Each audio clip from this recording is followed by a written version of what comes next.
My name is Emily Ambinder, and I am an assistant professor in radiology in the breast imaging division at Johns Hopkins. I serve as the assistant division chief and the director of education for our breast imaging group. I want to start by thanking you for this opportunity to present today. I'm really looking forward to sharing information on breast MRIs, what referring providers should know. I have no disclosures. I think the most important thing for referring providers to know about breast MRI is when it is appropriate for your patients to get one. I'm going to spend most of the presentation going over the indications for breast MRI and showing examples of how MRIs can change clinical management. Next, I will briefly explain MRI-guided breast biopsies by walking through a case, and I'll discuss a few research areas in breast MRI. The American College of Radiology provides appropriate indications for breast MRIs. These include high-risk screening, evaluation of extent of disease in a patient with recently diagnosed breast cancer, additional evaluation of suspicious clinical or imaging findings, and silicone implant integrity. I'm going to start by talking about high-risk screening. MRI improves breast cancer detection that is occult on mammogram and ultrasound. We currently recommend high-risk screening MRI in women who have over a 20% lifetime risk of breast cancer based on risk assessment models. This would include patients with a strong family history of breast cancer, a genetic mutation that puts them at high risk for breast cancer, such as a BRCA1 or 2 mutation, and patients who have had mantle radiation for Hodgkin's lymphoma.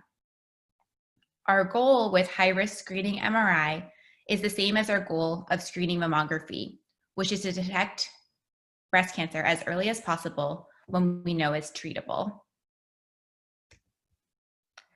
This is our first case of a patient presenting for a high-risk screening MRI. This patient had had right-sided breast cancer. The image is flipped. This is how the images always are in breast imaging, with the left side of the screen representing the right breast. You can see the patient has had a mastectomy, and that's why that breast looks so black. In the left breast, the arrow is pointing to a new 9mm enhancing mass. This is very small. We were able to do a biopsy of this spot and found that this represents an invasive ductal carcinoma. This is a similar history, another patient who had had a history of right-sided breast cancer. Her cancer had been treated with a lumpectomy. On her high-risk screening breast MRI, we found a small mass, which you can see at the anterior aspect of the breast, and additionally, non-mass enhancement extending posteriorly from that mass. Biopsy demonstrated invasive ductal carcinoma with associated DCIS. The second category of indication for breast MRI is to evaluate extent of disease in patients who have recently been diagnosed with breast cancer. We know from multiple studies that additional sites of disease on a breast MRI in a patient with recently diagnosed breast cancer is about 15% in the ipsilateral breast and 5% in the contralateral breast. Breast MRI can also provide important information for whether there's muscular invasion, which is really critical for surgical planning.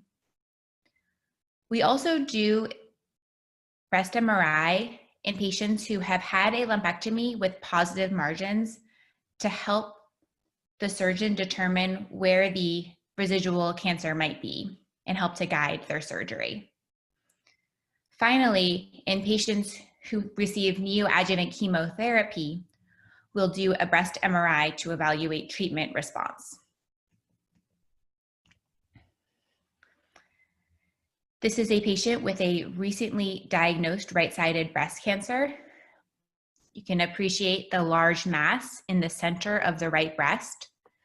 On her MRI, there is additional non-mass enhancement extending posteriorly from the mass towards the chest wall and also anteriorly from the mass towards the nipple. And this plays an important role in the patient's surgical planning. This is a patient who had a recent diagnosis of a left-sided breast cancer. There is a spiculated mass in the upper outer quadrant of the left breast. The arrow is pointing to an abnormal appearance of the pectoralis muscle, which is irregular and has enhancement. This is highly suspicious for muscle invasion, and this affected the patient's surgical planning. This is a really a dramatic example of a patient who has a very large amount of breast cancer in her right breast. You see this conglomerate of masses taking up most of the right breast on the image to the left. She also has skin thickening. The image on the right shows enlarged, abnormal appearing lymph nodes. This patient had biopsy-proven breast cancer in the breast and also axillary adenopathy.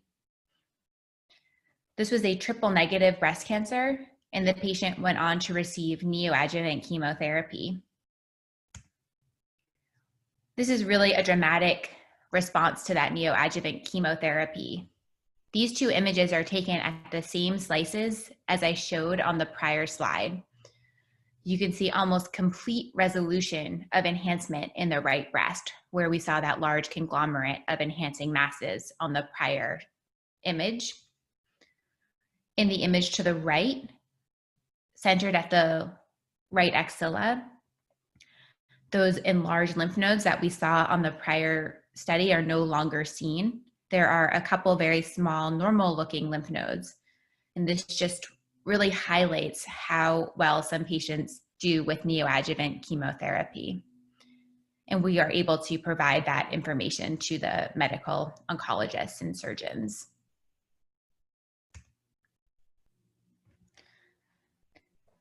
The next category of indications for breast MRI are additional evaluation of clinical or imaging findings.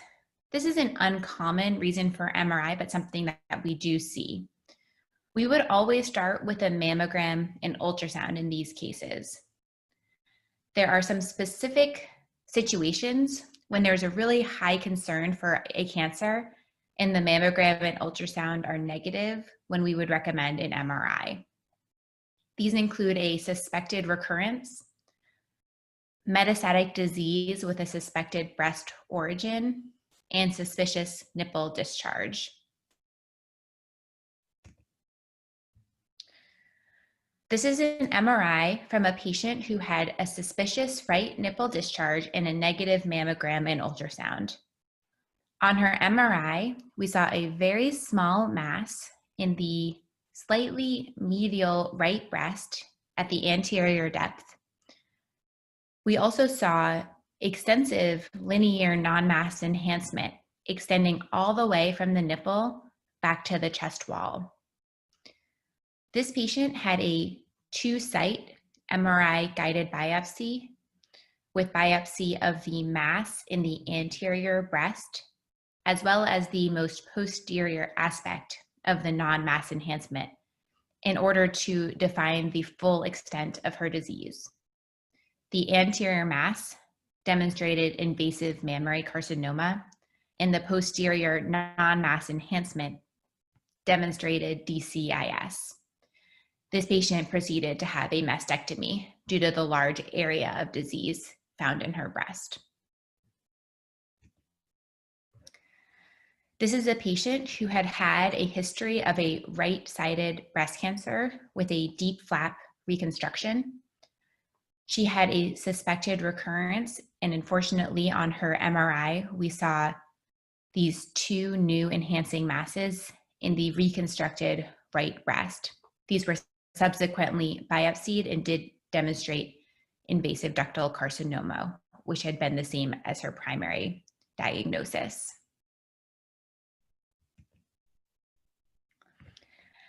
The final indication for a breast MRI is to evaluate silicone implant integrity. I have shown here the ACR appropriateness criteria, which lists MRI without contrast as an appropriate test for women in all age groups. In women ages 30 to 39 and over 40, mammogram and ultrasound are also potentially appropriate, but MRI is appropriate for all of these groups. I also want to point out that these MRIs are done without intravenous contrast, which is in contrast to the other indications that I talked about, which all recommend MRI breast with intravenous contrast. The FDA also recommends routine screening for rupture 3 years after silicone implant placement and every 2 years thereafter. I just want to briefly discuss what I mean when I'm talking about a silicone implant rupture. When a silicone implant is placed in the breast, it has an implant wall which holds the silicone in place. The body forms a fibrous capsule around the implant wall. With an intercapsular rupture, the implant wall breaks, and we can see that implant wall within the silicone implant itself. The fibrous capsule remains intact. With an extracapsular rupture, there is a break in the fibrous capsule, allowing silicone to escape from the silicone implant into the surrounding breast tissue. In order to have an extracapsular rupture, you are required to also have an intercapsular rupture. This is the appearance of a normal silicone implant on mammography. The bright white areas are the silicone implants. You can imagine that it would be impossible to see the implant wall within these implants because they are so bright. On mammography, we are able to see extracapsular rupture, as shown in this example.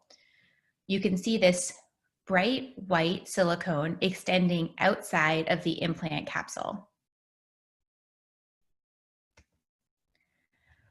The benefit of breast MRI is that we're able to identify intercapsular rupture. This is a great example of a sagittal image of an intercapsular silicone implant rupture. We have several signs in breast imaging that we look for, including the linguini sign, the keyhole sign, the teardrop sign. In this example, you can actually see all of these signs within this breast implant. We always want to confirm that we see the rupture on both sagittal and axial images. This is that same patient. The axial projection again demonstrates the intercapsular right breast silicone implant rupture. The left silicone implant appears to be intact on this image. I just want to show this image to explain how the patient is positioned when they're having a breast MRI procedure. The patient is in the prone position, and we have a special device that has very specific positioning for the breasts. When a patient has a breast MRI biopsy, they are in this same position, but the breast is in a tight compression so that we are able to do a procedure without the breast moving. MRI-guided breast procedures are only performed when the suspicious finding is occult on both mammogram and ultrasound. We would always prefer to do the biopsy with mammogram and ultrasound because they are typically more comfortable for the patient. I'm just going to walk through a case of an MRI-guided biopsy to show how these are done. This is a patient with a recently diagnosed left-sided breast cancer. The image on the left side of the screen shows the biopsy-proven breast cancer in the outer left breast. The image on the right shows suspicious non-mass enhancement, which is extending from that mass towards the nipple. This patient preferred to have a breast-conserving therapy, and therefore we decided to do a biopsy of this non-mass enhancement to help define the full extent of her disease. These are images from the day of biopsy. You can appreciate that the breast is in a slightly different shape as it was on the prior exam, because on this study, the breast is in compression. Again, on the image on the left, we see that mass, which represents the biopsy-proven breast cancer. In the image on the right, we see the linear non-mass enhancement, which was indeterminate. After taking this first set of sequences, the patient is brought out of the MRI machine, but is asked to stay as still as possible. We place a biopsy device into the area where we saw that suspicious non-mass enhancement, and then we take another set of images.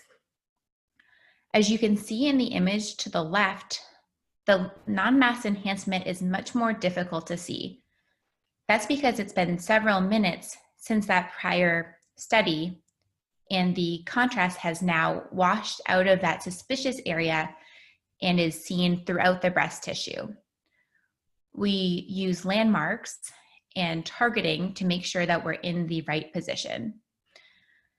The biopsy device can be kind of hard to see, but it's shown as a very dark, straight line across the breast, as indicated by the arrow. After we check that we have appropriate positioning, the patient is again brought back out of the MRI machine, but is asked to stay perfectly still, and then we take the samples. After we take samples, we do one more set of images, and that's shown in the image to the right. As you can see, there is a dark black circle in the area where we had seen that non-mass enhancement. This is susceptibility artifact from a combination of air and blood in the biopsy cavity, and that's exactly where we want the biopsy changes to be. The result of this biopsy was DCIS, which allowed the surgeons to perform a larger lumpectomy and get all of the disease in one surgery. The last topic that I'm going to speak about briefly are some topics in breast MRI research. In the three areas that I'm going to talk about are screening MRI, diffusion-weighted imaging, and disparities in access to care. So the first topic that has been having a lot of interest recently is understanding who exactly should be getting screening breast MRIs. As I mentioned at the beginning of the talk, currently we recommend screening MRI in women who have over a 20% lifetime risk of breast cancer. There have been several studies and other recommendations for women who have lower risk of breast cancer to also have screening breast MRIs. Specifically, there were two large clinical trials showing that there was a benefit to supplemental MRI screening in women with extremely dense breast tissue. There's also evidence that women who are at higher than average risk, but not at 20% lifetime risk, may also benefit in MRI screening. Specifically, this would include patients who have a personal history of breast cancer, or patients who have a personal history of a high-risk lesion and dense breast tissue.